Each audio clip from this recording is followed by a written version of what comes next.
Welcome back. You are listening to the home of forbidden romances. Prepare yourself, because tonight's story will leave you breathless. The sound of the crystal champagne flute shattering against the marble floor was the only thing loud enough to silence the whispering elite of Neo-Viridia, but it wasn't the broken glass that made the blood freeze in Lucian Thorne's veins.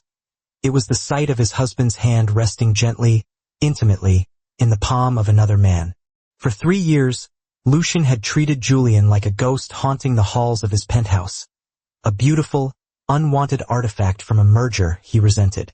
He had looked through him, walked past him, and slept with a wall of ice between them. But now, seeing Julian's pale, usually melancholy face illuminated by a rare, genuine smile directed at someone else, a dark, primal roar tore through Lucian's composed facade. The world tilted on its axis. The air in the ballroom grew heavy, charged with the scent of ozone and burnt sugar, the pheromones of an alpha on the brink of violence. Lucian Thorne was a man who commanded the skylines. As the CEO of Thorne Heavy Industries, he possessed a reputation carved from granite and steel. He was ruthless, efficient, and utterly devoid of warmth.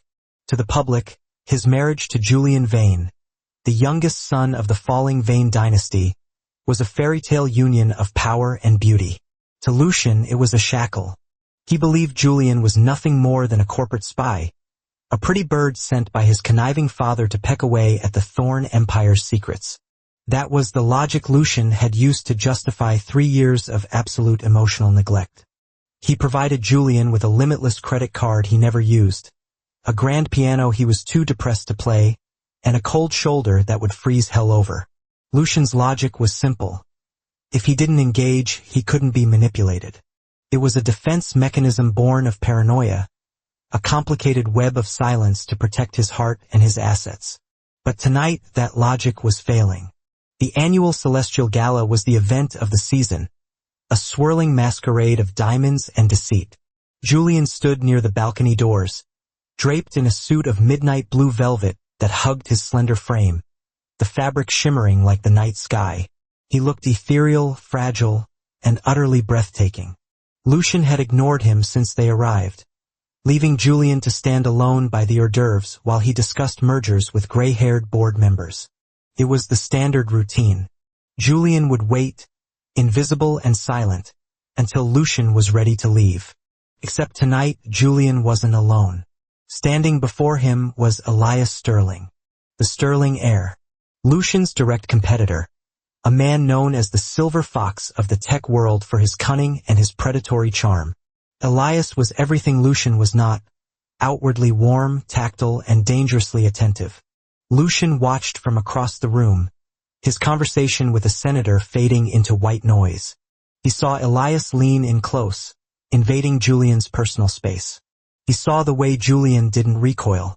Instead, Julian's cheeks, usually pale from the isolation of the Thorne penthouse, were dusted with a soft, flushed pink. Then came the catalyst. A waiter approached the pair, carrying not a tray of drinks, but a massive, singular arrangement. It wasn't a bouquet. It was a single, preserved blue rose, a genetically modified bloom that cost more than most people's cars, symbolizing asterisk, a love that is impossible but eternal. Asterisk. The room went silent as Elias took the rose and presented it to Julian in the middle of the crowded ballroom. For the one who was left in the shadows, Elias's voice carried, smooth as silk and sharp as a dagger. You deserve to bloom in the sun, Julian. Julian hesitated, his eyes widening. He reached out, his fingers trembling as they brushed the petals. Lucian felt a snap inside his chest. It wasn't just jealousy. It was possession. It was the territorial instinct of a dragon realizing someone was reaching for the treasure he had hoarded but never polished. He moved. Lucian didn't walk. He stalked. The crowd parted like the Red Sea before his towering height and the suffocating pressure of his pheromones, which had shifted from a cool cedar to a scorching scent of wood smoke and rain. Sterling. Lucian's voice was a low growl, vibrating through the floorboards. Elias turned, a smirk playing on his lips. He didn't step back. Ah, Lucian, I didn't think you'd notice. You haven't noticed anything regarding your husband for 3 years. Why start now? Take your hand off him, Lucian commanded, stopping 2 feet away. The tension was thick enough to choke on.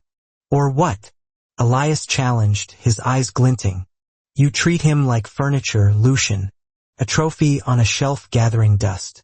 If you don't know the value of what you have, don't bark when someone else offers to appraise it. Julian looked between them. His large, doe-like eyes filled with a mixture of fear and a spark of something new defiance. He clutched the blue rose to his chest. Lucian, stop, Julian whispered, his voice rusty from disuse. Everyone is staring. Let them stare, Lucian snarled, his gaze locking onto Julian. For the first time in years, he truly looked at his husband. He saw the hollowness in his collarbones, the sadness etched into the corners of his mouth. You accepted it. He was being kind, Julian defended, though his voice wavered. Something I am not used to. The accusation hit Lucian like a physical blow. He reached out, gripping Julian's wrist, not painfully, but with an inescapable firmness. We are leaving. I haven't finished my conversation, Elias interjected, stepping forward. Lucian turned his head, his eyes glowing with an amber hue of alpha dominance. Cross me tonight, Sterling, and I will dissolve your subsidiary by morning. Do not test my patience. He is mine. Is he? Elias countered softly. Possession isn't love, Thorn. It's just greed. Lucian didn't answer. He turned and dragged Julian toward the exit, the blue rose still clutched in Julian's other hand, a beacon of rebellion against the black velvet of his suit. The ride home in the limousine was suffocating. The partition was up, isolating them from the driver. Julian sat as far away from Lucian as possible, pressing himself against the cold leather door. Lucian loosened his tie, his breathing ragged. The image of Elias smiling at Julian, touching him, offering him flowers, was burned into his retinas. Throw it out, Lucian said, breaking the silence. Julian looked down at the rose. No, Lucian's head snapped up. Excuse me, I said no, Julian repeated, his voice gaining a tremor of strength. It's beautiful, and it's mine. It's an insult, Lucian hissed. He is mocking me. He is mocking us. There is no us, Lucian, Julian shouted, the outburst shocking both of them. Tears welled in his eyes, hot and fast. There is you, and there is the inconvenience that lives in your guest wing. There is the CEO, and the hostage you took from the Vane family. I did not take a hostage, Lucian retorted, his defensive walls slamming down. I entered a contract you and your father orchestrated to save your failing assets. Is that what you think? Julian laughed, a bitter, broken sound. You think I wanted this? You think I wanted to be trapped in a gilded cage with a man who looks at me with contempt? Don't play innocent, Lucian said coldly, though doubt began to creep into his mind. I know your father leaked the prototype designs 3 years ago. I know he used this marriage to embed a spy in my house.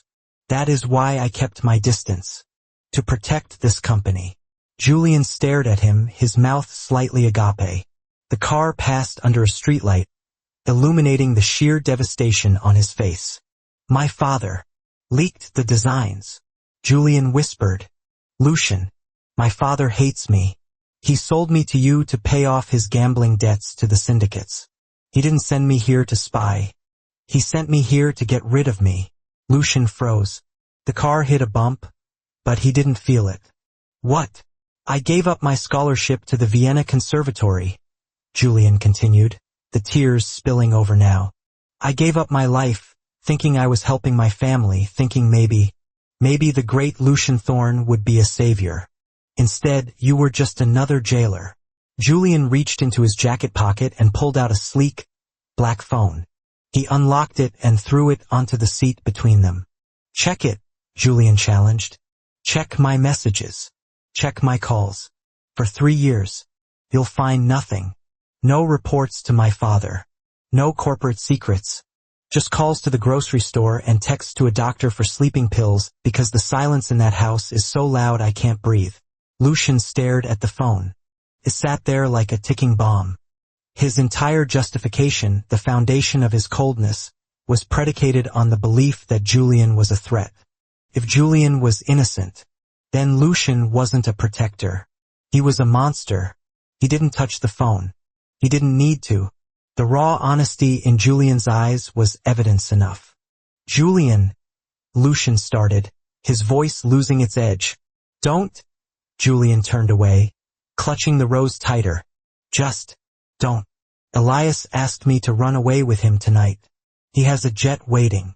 The temperature in the car dropped to sub-zero. Lucian lunged across the seat, pinning Julian against the door.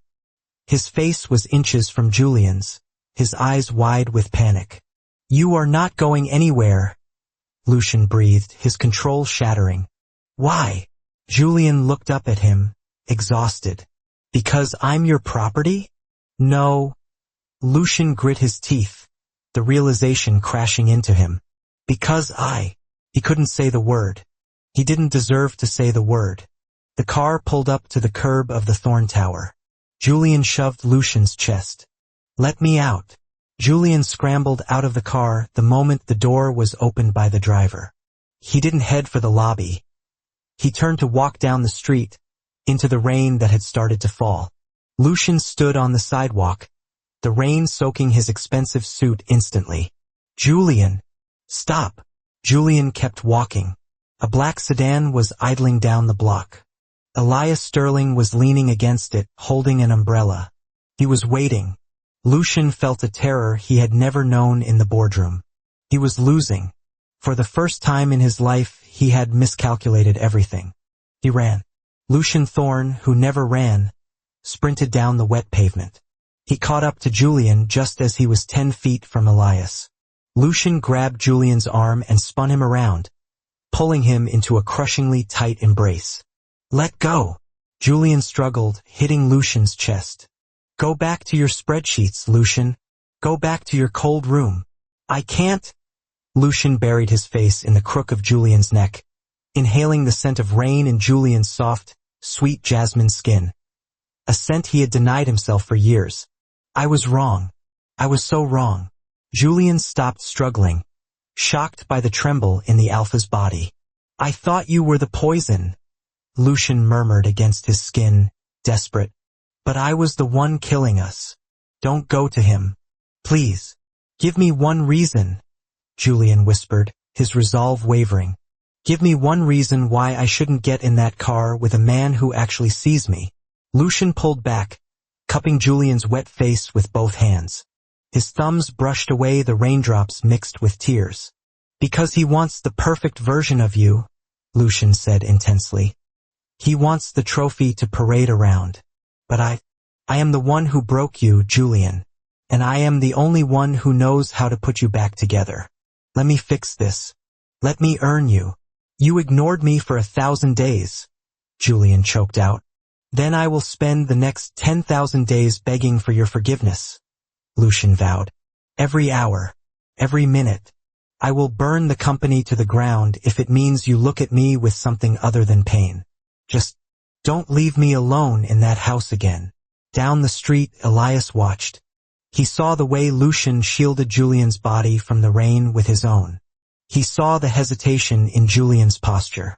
Elias sighed, closed his umbrella, and got back into his car. He knew when a deal was lost. Julian saw the taillights fade.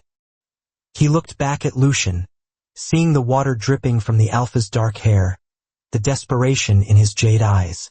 You have to grovel, Julian said softly. I want to see the great Lucian Thorne on his knees. Lucian didn't hesitate. Right there on the sidewalk in the pouring rain, in front of the paparazzi who had begun to gather, the CEO dropped to his knees on the wet concrete. He took Julian's hand and pressed his forehead against the knuckles. I am at your mercy, Lucian whispered. Julian looked down at the man who had been his jailer, now his supplicant. The blue rose was still in Julian's other hand, but its petals were crushed, forgotten. Get up, Lucian, Julian said after a long moment, his voice weary but no longer empty. You're ruining your suit, and we have a lot to talk about. Lucian stood up, towering over Julian once more, but the dynamic had shifted forever. He took off his jacket and draped it over Julian's shoulders. Everything, Lucian promised. We will talk about everything. As they walked back toward the tower, Lucian's hand didn't just hold Julian's wrist. His fingers interlaced with Julian's, locking them together. He squeezed, tight and possessive, and for the first time in 3 years Julian squeezed back. And that is how the viper tamed the wolf. If you enjoyed seeing Lucian finally lose his composure and beg, destroy that like button. And tell me in the comments. Would you forgive a husband who ignored you for 3 years just because he kneeled in the rain? I'll be reading your answers. Subscribe for the next chapter. Until then.